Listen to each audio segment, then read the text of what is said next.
Good morning, everybody. It is morning from where I am, and I'm going to read the Bible this morning because I usually ride the bus to go to work, and it didn't come this morning, so I have to wait to the next one. They said it's going to come by, so I have a little bit of time, and I'm taking the opportunity to do some Bible reading before I go to work. So let's do it. I left off on Numbers 15. And we're going to continue on reading.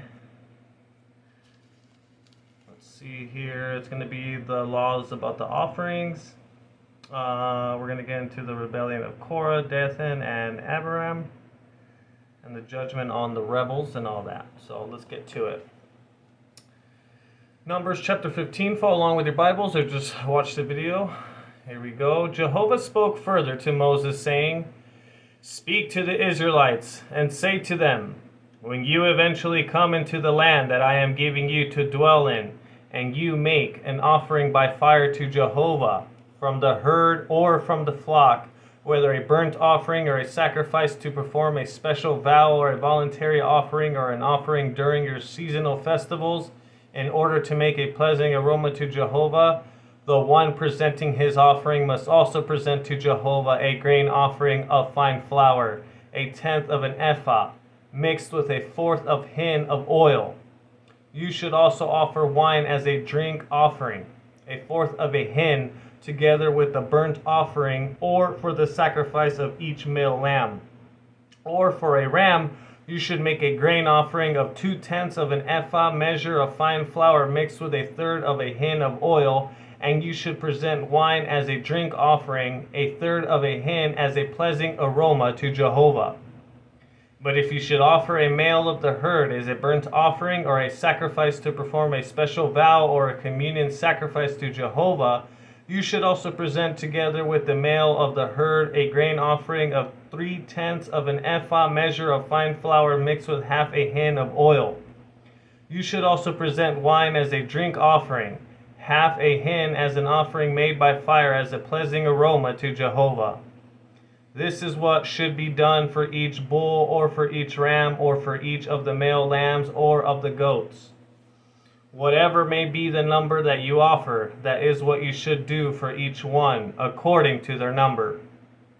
This is how every native-born Israelite should present an offering made by fire as a pleasing aroma to Jehovah.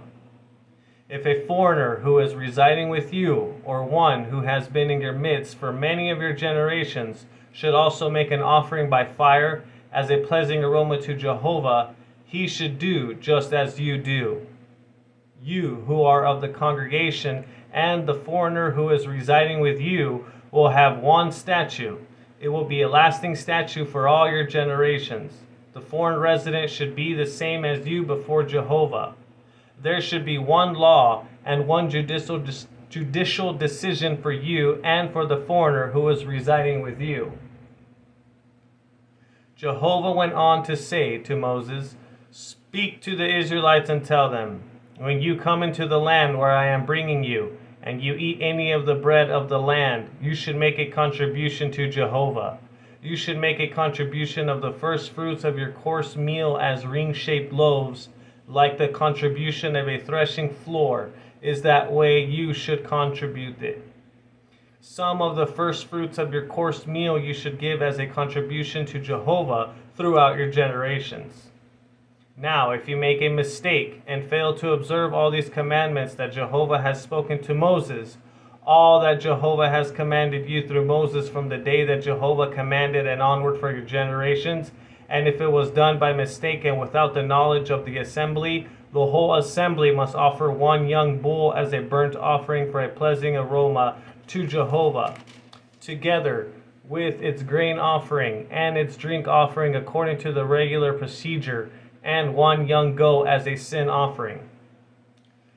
The priests will make atonement for the whole assembly of the Israelites, and it will be forgiven them, because it was a mistake, and they brought as their offering an offering made by fire to Jehovah, and their sin offering before Jehovah for their mistake. It will be forgiven the whole assembly of the Israelites and the foreigner who is residing in their midst, because it was by mistake on the part of all the people. If any person should sin by mistake, then he must present a female goat in its first year for a sin offering, and the priest will make atonement for the person who made a mistake by an unintentional sin before Jehovah, so as to make atonement for it, and it will be forgiven him.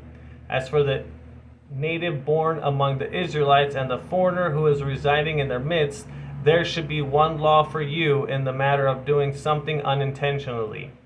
But the person who does something deliberately, whether he is native born or a foreign resident, is blaspheming Jehovah and must be cut off from among his people. Because he has despised Jehovah's word and broken his commandment, that person should be cut off without fail. His own error is upon him. While the Israelites were in the wilderness, they found a man collecting pieces of wood on the Sabbath day. Those who found him collecting wood brought him up to Moses and Aaron and the whole assembly. They committed him into custody because it had not been specified what should be done to him. And Jehovah said to Moses, "The man should be put to death without fail, and the whole assembly should stone him outside the camp." So the whole assembly brought him outside the camp and stoned him so that he died, just as Jehovah had commanded Moses. Jehovah went on to say this to Moses, "Speak to the Israelites and tell them that they must make for themselves fringed edges on the skirts of their garments throughout their generations, and they are to put a blue string above the fringed edge of the skirt. You must have this fringed edge so that you will see it and remember all the commandments of Jehovah and observe them. You must not follow your own hearts and eyes, which are leading you to spiritual prostitution. This will help you remember, and you will observe all my commandments and be holy to your God. I am Jehovah your God, who brought you out of the land of Egypt in order to prove myself your God. I am Jehovah your God." Chapter 16. Then Korah, the son of Izhar, the son of Kohath, the son of Levi, got up together with Dathan and Abiram, the son of Eliab, and on the son of Peleth, of the son of Reuben. They rose up against Moses along with 250 Israelites, men, chieftains of the assembly, chosen ones of the congregation, prominent men. So they gathered together against Moses, and Aaron said to them, "We have had enough of you. The whole assembly is holy, all of them, and Jehovah is in their midst. Why then should you exalt yourselves above the congregation of Jehovah?" When Moses heard this, he at once fell face down. Then he said to Korah and to all his supporters, "In the morning Jehovah will make known who belongs to him, and who is holy, and who should approach him, and whomever he may choose will approach him. Do this, take fire holders, Korah and all your supporters, and put fire in them, and place incense on them before Jehovah tomorrow. And the man whom Jehovah will choose, he is the Holy One. You sons of Levi have gone far enough." Moses then said to Korah, "Listen, please, you sons of Levi.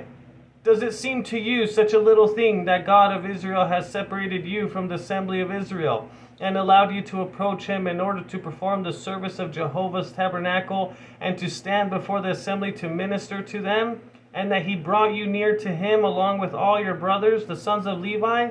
Must you also try to secure the priesthood? For this reason, you and all your supporters who are gathering together are against Jehovah. As for Aaron, who is he that you should murmur against him?" Moses later sent for Dathan and Abiram, the sons of Eliab, but they said, "We are not going to come. Is it too little a little thing that you have brought us up out of the land flowing with milk and honey to put us to death in the wilderness? Now do you also want to make yourself an absolute ruler over us? As it is, you have not brought us into any land flowing with milk and honey, or given us an inheritance of field and vineyard. Would you bore out the eyes of those men? We are not going to come." So Moses became very angry and said to Jehovah, "Do not turn to look at their grain offering. Not one donkey have I taken away from them, nor have I harmed one of them." Then Moses said to Korah, Present yourself with all your supporters before Jehovah tomorrow. You and they and Aaron. Each one should take his fire holder and put incense on it. And each will present his fire holder before Jehovah. 250 fire holders together with you and Aaron, each with his fire holder. So each of them took his fire holder, and they put fire and incense on them, and stood at the entrance of the tent of meeting with Moses and Aaron. When Korah had gathered his supporters against them at the entrance of the tent of meeting, Jehovah's glory appeared to all the assembly. Jehovah now told Moses and Aaron, "Separate yourselves from among this group, so that I may exterminate them in an instant."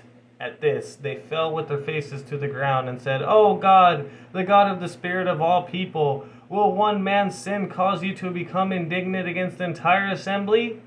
Jehovah then said to Moses, "Speak to the assembly and tell them, get away from around the tents of Korah, Dathan, and Abiram." Then Moses got up and went to Dathan and Abiram, and the elders of the Israel went with him. He told the assembly, "Move away, please, from the tents of the wicked men, and do not touch anything that belongs to them, so that you may not be swept away in all this sin." They immediately moved away from the tents of Korah, Dathan, and Abiram from every side, and Dathan and Abiram came out, taking their stands at the entrance of the tents, together with their wives, their sons, and their little children. Then Moses said, "By this you will know that Jehovah has sent me to do all these things, that it is not of my own heart. If these people die a natural death as all men do, and if their punishment is the same as that of all mankind, then Jehovah has not sent me. But if Jehovah does something extraordinary with them, and the ground opens and swallows them and everything that belongs to them, and they go down alive into the grave, you will certainly know that these men have treated Jehovah disrespectfully." As soon as he finishes speaking all these words, the ground beneath them split apart, and the earth opened and swallowed them up, along with their households and everyone who belonged to Korah and all their goods. So they all who belonged to them went down alive into the grave, and the earth covered them over, so that they perished from the midst of the congregation. All of the Israelites who were around them fled at their screaming, for they said, "We are afraid that the earth may swallow us up." Then a fire came out from Jehovah and consumed the 250 men offering the incense. Jehovah now said to Moses, "Tell Eleazar, the son of Aaron, the priest, to take the fire holders out of the fire, for they are holy. Also tell him to scatter the fire some distance away. The fire holders of the men who sin at the cost of their lives should be made into a thin metal plates to overlay the altar, because they presented them before Jehovah and they became holy. They should serve as a sign to the Israelites." So Eleazar the priest took the copper fire holders that had been presented by those who were burned up and beat them to overlay the altar, just as Jehovah had told him through Moses. It was a reminder for the Israelites that no unauthorized person who is not of the offerings of who is of the offspring of Aaron should approach to burn incense before Jehovah, and that no one should become like Korah and his supporters. On that very next day, the whole assembly of the Israelites began to murmur against Moses and Aaron, saying, "You too have put Jehovah's people to death." When the assembly had gathered together against Moses and Aaron, then they turned toward the tent of meeting, and look, the cloud covered it, and Jehovah's glory began to appear. Moses and Aaron went before the tent of meeting, and Jehovah said to Moses, "You men, remove yourselves from among this assembly, so that I may exterminate them in an instant." At this, they fell with their faces to the ground. Moses then said to Aaron, "Take the fire holder and put fire from the altar in it and put incense on it, and go quickly to the assembly and make atonement for them, because indignation has gone out from Jehovah. The plague has started." Aaron at once took it, just as Moses had said, and ran into the midst of the congregation. And look, the plague had started among the people. So he put the incense on the fire holder and began making atonement for the people. He kept standing between the dead and the living, and the scourge eventually stopped. Those who died from the scourge amounted to 14,700, besides those dead on the account of Korah. When at last Aaron returned to Moses at the entrance of the tent of meeting, the scourge had been stopped. I'm going to pause it there. Unbelievable. We will start on chapter 17 next. But my God, the events, another rebellion against Moses and Aaron, and God gets upset because it's pretty much like if they're talking against Moses and Aaron, which are the representatives of God. God is like, you're talking, smack about me. So it's just, the Old Testament is so brutal, and it seems very like barbaric to us, you know what I mean? But it was just the way it was back in the day, and it's just pretty crazy that all these events and drama with the Israelites occurred. But anyways, I have to get ready for work here. I hope you guys have a good day. Happy Friday to you all, and hope you guys have a good weekend. And God bless you and your families. Share, like, subscribe, leave a comment, please. And you all take care. Bye-bye.